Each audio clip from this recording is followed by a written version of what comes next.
Agad pinuntahan nila Bingo at Caroline ang lugar kung saan makikita nila si Liv at hindi sila nabigo dahil andoon na ang dalaga. Giniit ni Bingo na puntahan na nila pero sinita siya ni Caroline na masyadong public ang lugar na yon kaya napagtanto ni Bingo na susundan nila si Liv.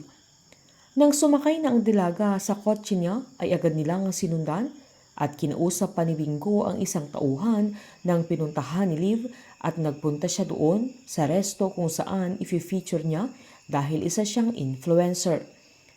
Pagbalik naman ni Bingo kay Caroline ay hiniram ng dalaga ang cellphone niya upang tawagan niya si Jersey.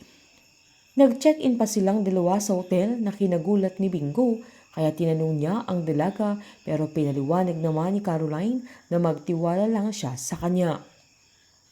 Namili si Bingo ng regular na room dahil wala siyang pambayad sa malaking room na gusto ng dalaga. Habang pinuntahan naman ni Cindy si Gina upang tanungin kung sinong inutusan niyang kidnapin si Caroline dahil sinugod ng dalaga si Edward na siya ang pinagbibintangan niya pero alam niyang si Gina ang may kapakanan na sinita niya si Gina na bakit niya kailangan pang ipakidnap si Caroline. Pinaliwanag naman ni Gina na ang ginawa niya ay para mawala si Caroline kaya siya gumawa ng family constitution kaya napaisip sila kung may katotohanan ang sinasabi ni Caroline na nakidnap siya.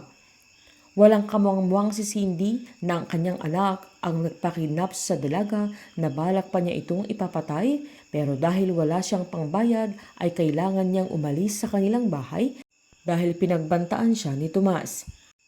Pagpasok nila Bingo at Caroline sa kwarto ay tinanong agad ng binata kung anong gagawin nila doon na kinagulat naman ni Bingo nang lapitan pa siya ni Caroline habang pinagmamasdan siya sabay inamoy-amoy pa niya at sinabi ni Caroline na pwede nang maligo ang binata na mas kinagulat niya at tinanong pa ang dalaga pero laging sinasagot ni Caroline ay magtiwala lang siya sa kanya. Nang naliligo na si Bingo ay saktong dumating si Jersey na may dalang mga damit na balisa pa siya at sinabihan niya si Caroline na wala dapat makaalam na nagkikita sila at napansin pa ni Jersey na may naliligo kaya tinanong niya si Caroline kung boyfriend niya ang nasa loob ng CR na inasar pa niya ang kaibigan niya. Pagkatapos maligo ni Bingo ay agad pinalabas ni Caroline ang kaibigan niya at paglabas naman ni Bingo sa CR ay tinitigan pa ang abs ng binata, sabay pinasuot niya ang bathrobe, sabay pinalapit pa niya sa kanya at tinanggal ang bathrobe niya na kinabahan si Bingo pero sinukat lang niya ang mga damit na binigay ni Jersey para maging magmukhang presentable si Bingo pagharap niya kay Liv.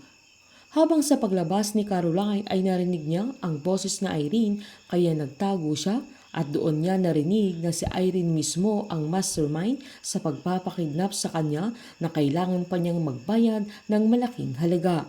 Dahil dito ay mas nagalit si Caroline kaya maghihiganti siya na ang gulong hinahanap na Irene ay ibibigay niya. Painit ng painit ang mga tagpo, sabay-sabay po nating subaybayan ang Can't Buy Me Love dito po sa aking channel. Patuloy lamang po manood at mag-subscribe para ma-update po kayo sa mga susunod na episode. Marami pong salamat.